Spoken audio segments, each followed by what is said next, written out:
How do you fight your emotion? Don't fight your emotion. Learn how to process it effectively. For example, ang leader ba bawal magalit? Hindi. Kung leader ako at galit ako, dapat may paalam ko sa mga taong kailangan malaman na galit ako. But there's a right way and a wrong way of expressing your anger. No?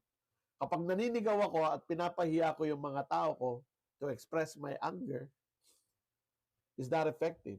Hindi, di ba? So what do? I call for a meeting. I explain why I'm angry. I explain what I'm upset without shouting, without blaming, without attacking people. I will talk about my expectation that is not being met and why I'm upset. And I'm going to give people a way to solve it by asking them, how do we solve this problem? Diba?